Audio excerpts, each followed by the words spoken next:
El sol de la Ciudad de México se filtraba a través de las cortinas del departamento de Leticia Montes en la colonia Roma.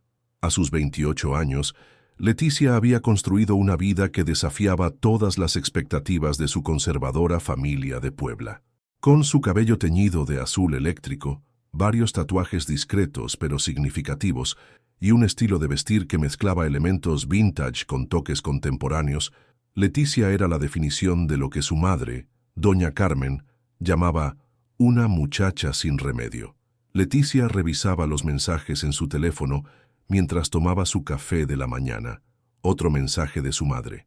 «Mijita, ¿ya pensaste en lo que te dije? Tu prima Mariana se casa el próximo mes y necesitas verte presentable. Ese pelo azul espanta a cualquier hombre decente». Suspiró profundamente. A pesar de ser una diseñadora gráfica exitosa con su propio estudio en una de las zonas más trendy de la capital, para su madre seguía siendo la oveja negra que no había cumplido con el sueño maternal de verla casada con un buen muchacho. Lo que doña Carmen ignoraba era que Leticia no solo tenía pareja, sino que Francisco Ruiz, su novio desde hacía 2 años, le había propuesto matrimonio la semana anterior. Francisco, con su sonrisa genuina y ojos color miel, había aparecido en su vida cuando menos lo esperaba, durante la inauguración de una exposición de arte urbano en Coyoacán. «¿Cuándo piensas decirle a tu mamá sobre nosotros?», preguntó Francisco mientras entraba a la cocina todavía en pijama, frotándose los ojos. A sus 32 años, Francisco dirigía una empresa de desarrollo de software que había fundado con 2 amigos de la universidad.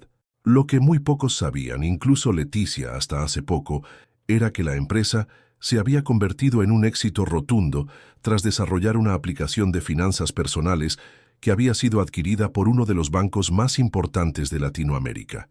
«Después de ese mensaje, creo que nunca», respondió Leticia con una sonrisa irónica, mostrándole el teléfono. «Mi mamá sigue pensando que ningún hombre decente se fijaría en mí por mi apariencia». Francisco tomó el teléfono, leyó el mensaje y lo dejó sobre la mesa con un suspiro. «Leti, llevamos 2 años juntos. Nos vamos a casar en 3 meses. Tu mamá tiene que saberlo». Lo sé. Leticia se levantó y abrazó a Francisco por la espalda. «Es solo que, cada vez que hablo con ella termino sintiéndome como una adolescente rebelde. No entiende que puedo ser feliz siendo quien soy».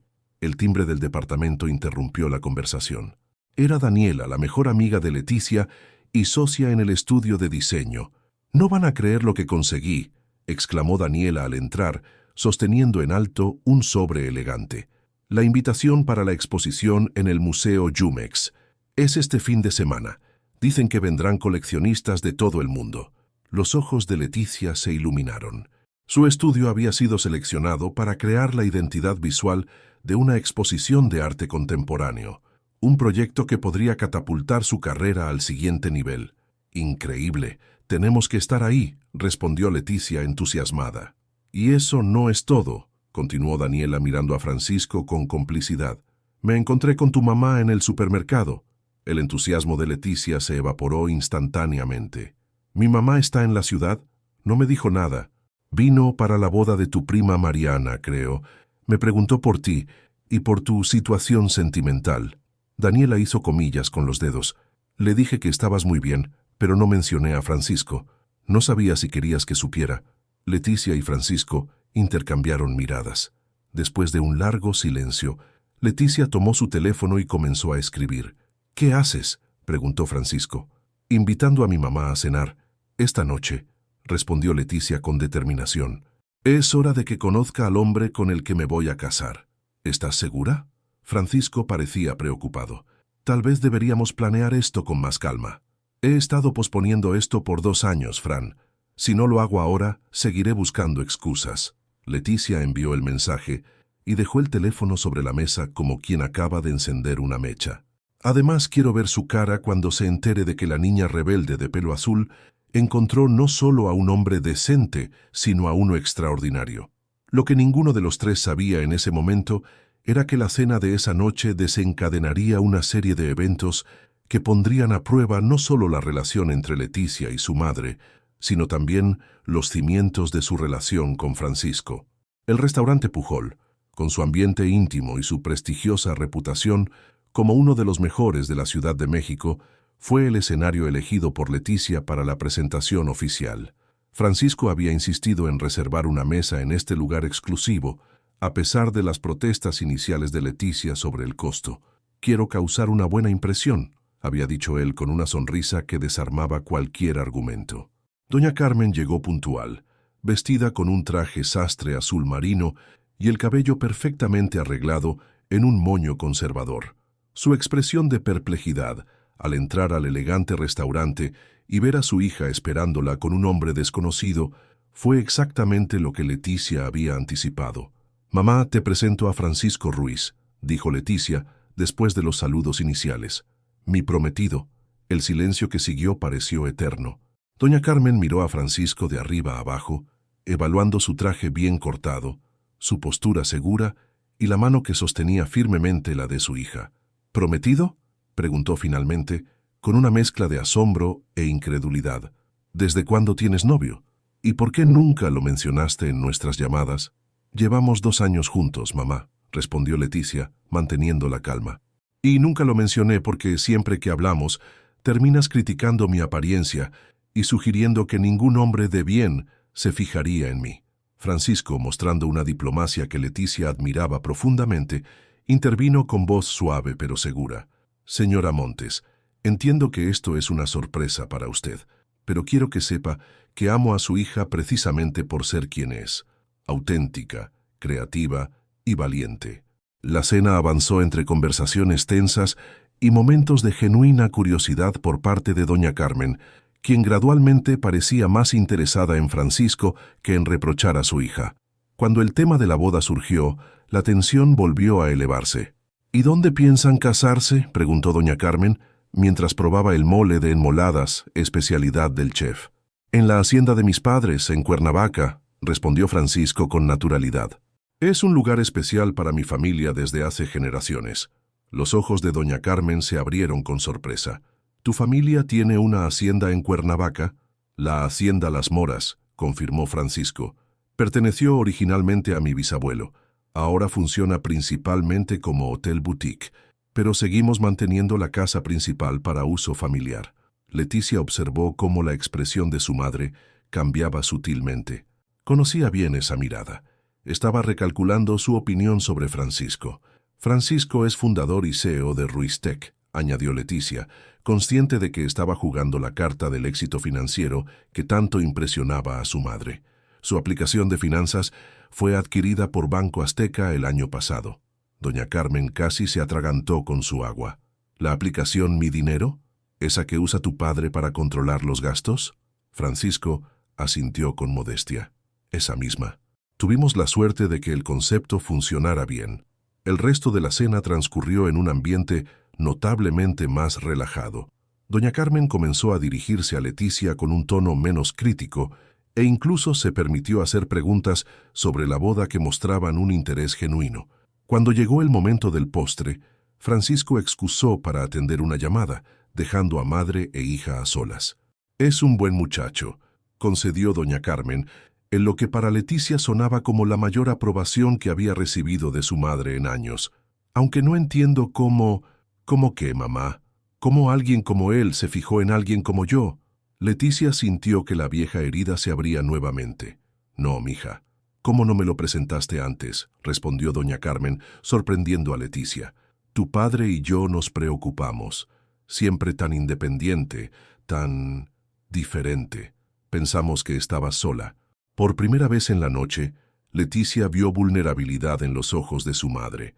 «No estaba sola, mamá. Tengo amigos, tengo mi trabajo y ahora tengo a Francisco, pero siempre sentí que para ti no era suficiente, que mi forma de ser te avergonzaba».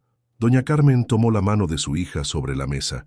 «Me preocupaba que la vida te fuera más difícil por ser como eres. El mundo no siempre es amable con quienes se salen del molde». «Lo sé», respondió Leticia, «pero tampoco es amable con quienes viven pretendiendo ser alguien que no son». Francisco regresó en ese momento, pero algo en su expresión alertó a Leticia. Parecía tenso, preocupado. «¿Todo bien?», preguntó. «Sí, todo perfecto», respondió él. forzando una sonrisa que no llegó a sus ojos. Solo un asunto del trabajo. La velada concluyó con una invitación formal para que doña Carmen asistiera a la boda en 3 meses y la promesa de que el resto de la familia de Leticia, incluido su padre, serían bienvenidos. En el taxi de regreso al departamento, sin embargo, Leticia notó que Francisco seguía inusualmente callado. ¿Qué pasó realmente con esa llamada?, preguntó finalmente, cuando estaban a punto de llegar. Francisco suspiró profundamente. Tenemos que hablar, Leti. Hay algo que no te he contado sobre mi familia, algo que podría complicar las cosas. El corazón de Leticia dio un vuelco, justo cuando pensaba que había logrado superar el mayor obstáculo, la aceptación de su madre. Una nueva sombra se cernía sobre su felicidad. El departamento estaba en silencio cuando entraron. Francisco se dirigió directamente al balcón, donde la vista nocturna de la Ciudad de México se extendía como un mar de luces parpadeantes. Leticia lo siguió, con una sensación de inquietud creciendo en su interior. «Mi apellido completo es Ruiz Montalvo», comenzó Francisco, mirando hacia el horizonte en lugar de a Leticia. «Mi padre es Javier Ruiz Montalvo». Leticia procesó la información, buscando en su memoria por qué ese nombre le resultaba familiar, y entonces lo recordó. Javier Ruiz Montalvo, el controvertido empresario cuya constructora había estado involucrada en un escándalo de corrupción en Puebla hace más de una década. El mismo escándalo que había afectado directamente a su familia. «¿Tu padre es el de Constructora Montalvo?», preguntó, sintiendo cómo se le secaba la boca. Francisco asintió lentamente. El mismo que, según las acusaciones, sobornó a funcionarios para obtener contratos públicos, incluyendo el proyecto de la carretera donde tu tío perdió sus tierras.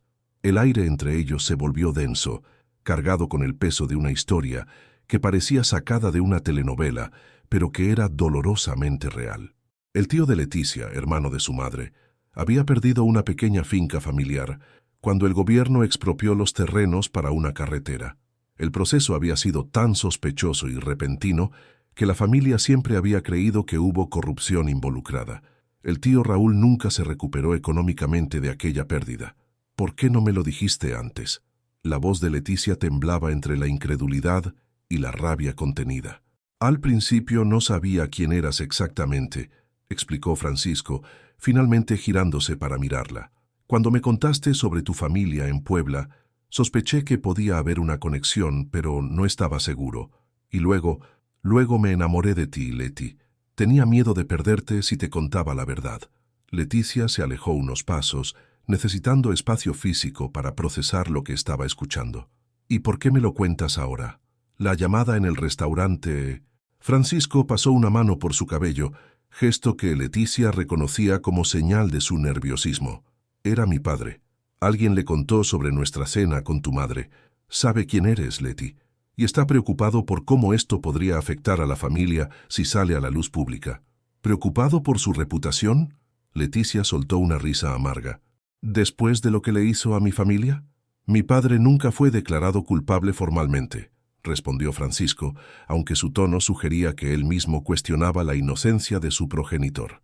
«El caso se cerró por falta de pruebas concluyentes». «Porque compró a los jueces, como todo el mundo sabe», replicó Leticia, sintiendo cómo la rabia daba paso a una profunda sensación de traición. «Dios mío, Francisco, ¿tienes idea de lo que esto significará para mi madre? ¿Para toda mi familia?». Francisco se acercó, intentando tomar sus manos, pero Leticia retrocedió. «Lo sé, y por eso necesitamos hablar con ellos, explicarles que yo no soy mi padre, que lo que ocurrió...». «¿Qué? ¿Que lo que ocurrió quedó en el pasado?». Leticia sentía lágrimas de frustración formándose en sus ojos. «Mi tío Raúl perdió todo, Francisco. Tuvo que empezar de cero a los 50 años. Mi madre tuvo que ayudarlo económicamente durante años. ¿Crees que es tan fácil olvidar algo así?». Un silencio pesado se instaló entre ellos.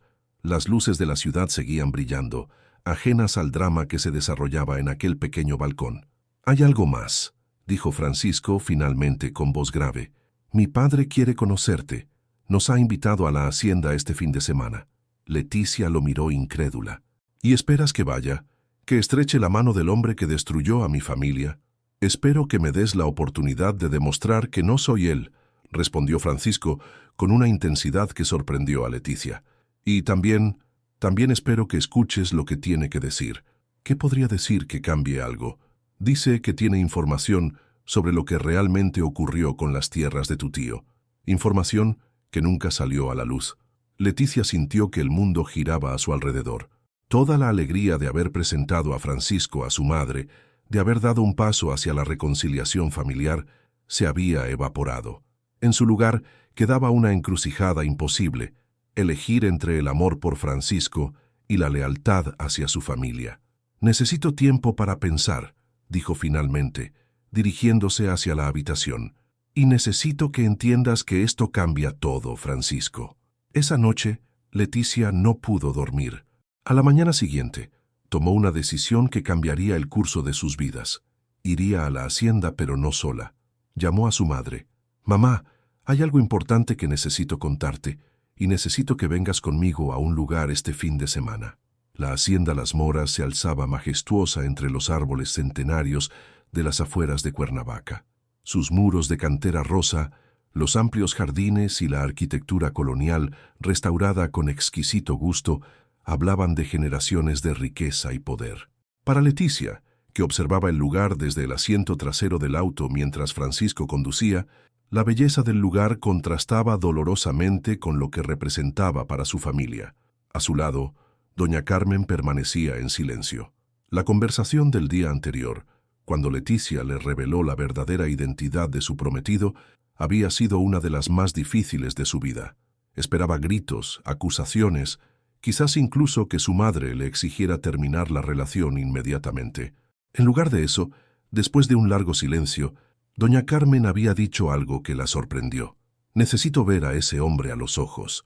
Ahora, mientras el auto se detenía frente a la entrada principal, Leticia sentía una mezcla de miedo y determinación. Francisco apretó el volante con fuerza antes de apagar el motor. «¿Están seguras de que quieren hacer esto?», preguntó, mirando primero a Leticia y luego a doña Carmen en el espejo retrovisor. «Más que nunca», respondió doña Carmen, con una firmeza que Leticia reconoció como la misma que había heredado de ella. Javier Ruiz Montalvo los esperaba en el patio central de la hacienda, bajo la sombra de un enorme árbol de jacaranda.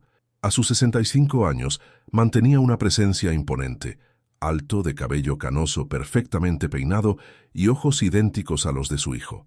A su lado, una mujer elegante que Leticia identificó como la madre de Francisco, Elena. Las presentaciones fueron tensas pero cordiales. Javier, con la confianza de quien está acostumbrado a controlar cada situación, los guió hacia una terraza privada donde estaba dispuesta una mesa para el almuerzo. «Agradezco que hayan aceptado venir», comenzó Javier una vez que estuvieron sentados. «Sé que esto no es fácil para ustedes, especialmente para usted, señora Montes». «No vine por cortesía, señor Ruiz», respondió doña Carmen directamente. «Vine porque quiero escuchar lo que tiene que decir sobre lo que le hizo a mi hermano». Javier asintió lentamente, como si hubiera estado esperando exactamente esa respuesta. «Es justo, y le prometo que hoy sabrá toda la verdad, pero primero creo que es importante que entiendan el contexto completo». Durante la siguiente hora, mientras se servía el almuerzo, Javier relató su versión de lo ocurrido. Según él, el proyecto de la carretera había sido inicialmente legítimo, con estudios técnicos que indicaban que el trazado a través de las tierras del tío Raúl era la opción más viable.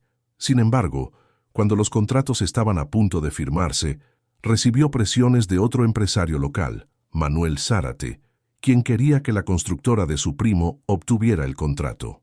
Zárate tenía conexiones políticas muy fuertes, explicó Javier. «Me amenazó con hundir mi empresa si no me retiraba del proyecto. Cuando me negué, utilizó sus influencias para fabricar evidencia de sobornos. Eso no explica por qué mi hermano perdió sus tierras», intervino doña Carmen escéptica. «¿O por qué usted no fue a la cárcel si era inocente?» Javier intercambió una mirada con Elena antes de continuar. «Porque cometí un error. En lugar de enfrentar las acusaciones falsas, contraataqué.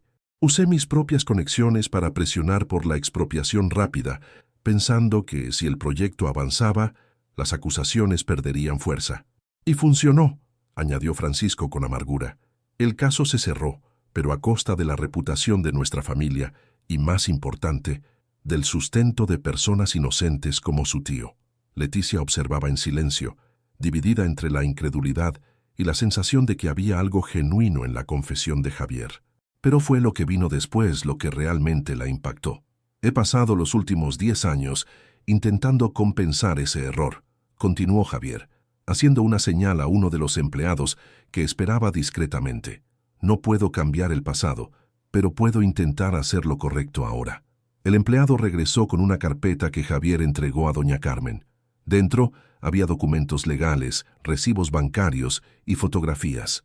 ¿Qué es esto?, preguntó doña Carmen confundida. La prueba de que he estado ayudando a su hermano Raúl de forma anónima durante los últimos 8 años, respondió Javier. El préstamo para su tienda de abarrotes, la beca universitaria de su hijo menor, incluso la operación de cadera de su esposa, todo fue financiado a través de una fundación que creé específicamente para reparar los daños causados por aquel proyecto. Doña Carmen revisaba los documentos con manos temblorosas, reconociendo nombres y cantidades que coincidían con eventos significativos en la vida de su hermano. Raúl siempre pensó que era un programa gubernamental, murmuró, levantando la mirada hacia Javier. ¿Por qué lo hizo en secreto? ¿Por qué no dar la cara? Al principio, por cobardía, admitió Javier. Luego, porque pensé que sería mejor para él no saber que el dinero venía de mí.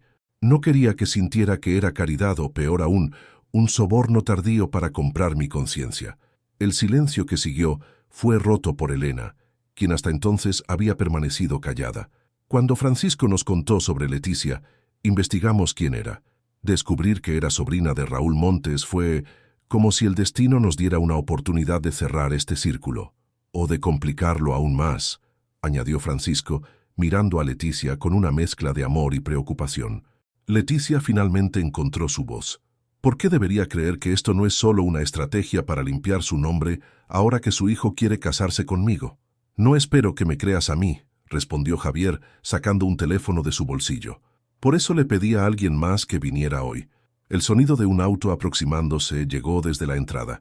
Minutos después, un hombre de unos 60 años entró en la terraza, acompañado por el mismo empleado de antes. Leticia sintió que su corazón se detenía al reconocer a su tío Raúl. Lo que siguió fue una escena que ninguno de los presentes olvidaría jamás. El encuentro entre Javier y Raúl, cuidadosamente orquestado por el primero, reveló que Raúl había descubierto la verdad sobre su benefactor anónimo hacía casi un año, cuando un error administrativo expuso el origen de los fondos. Lejos de rechazarlos, había decidido aceptarlos como una forma de reparación. No te perdoné inmediatamente, Javier, explicó Raúl, con la dignidad de quien ha sufrido pero ha elegido no ser consumido por el resentimiento. Pero con el tiempo, entendí que todos cometemos errores. Lo importante es cómo intentamos remediarlos. Para doña Carmen, ver a su hermano en términos cordiales con el hombre al que había considerado su némesis durante años fue una revelación. Para Leticia, fue la confirmación de que las personas son más complejas de lo que parecen a primera vista y que el perdón, aunque difícil, es posible. Esa noche, mientras Francisco y Leticia paseaban por los jardines iluminados de la hacienda, ella finalmente rompió el silencio que había mantenido desde la reveladora conversación. «Todavía estoy procesando todo esto», confesó. «Una parte de mí quiere estar furiosa contigo por no contármelo antes, pero otra parte entiende por qué tenías miedo». Francisco tomó sus manos entre las suyas. «¿Significa eso que aún quieres casarte conmigo? Porque entenderé si necesitas más tiempo, o incluso si decides que...» Leticia lo interrumpió con un beso. «Significa que las familias son complicadas, Francisco. La tuya, la mía, todas. Pero si algo he aprendido hoy es que las personas pueden cambiar, pueden redimirse, y que juzgar a alguien solo por su apariencia o por su apellido es igual de injusto». 3 meses después, los jardines de la hacienda Las Moras fueron testigos de una celebración que nadie hubiera imaginado posible. Leticia, con su cabello ahora teñido en un vibrante tono violeta y un vestido de novia que combinaba elegancia tradicional con toques de su estilo único, caminó del brazo de su padre hacia un altar decorado con flores silvestres. En primera fila, doña Carmen observaba con ojos brillantes, junto a Raúl y su familia. Al otro lado, Javier y Elena aguardaban con expresiones serenas. Cuando Leticia llegó junto a Francisco, quien la miraba como si fuera la única persona en el mundo, supo que había tomado la decisión correcta. Mi mamá siempre me dijo que así vestida, nadie me iba a querer, susurró Leticia a Francisco antes de que comenzara la ceremonia. Pero aquí estamos, demostrando que el amor verdadero ve más allá de las apariencias, de los prejuicios y hasta de las viejas heridas. Francisco apretó suavemente su mano y respondió, y demostrando que a veces lo que parece un final es solo el comienzo de una historia mejor. Mientras el sol comenzaba a ponerse sobre las montañas de Cuernavaca, bañando la hacienda en tonos dorados, Leticia y Francisco sellaron su unión con un beso que simbolizaba no solo su amor, sino también la reconciliación de dos familias que habían encontrado, a través del perdón, un camino hacia la sanación.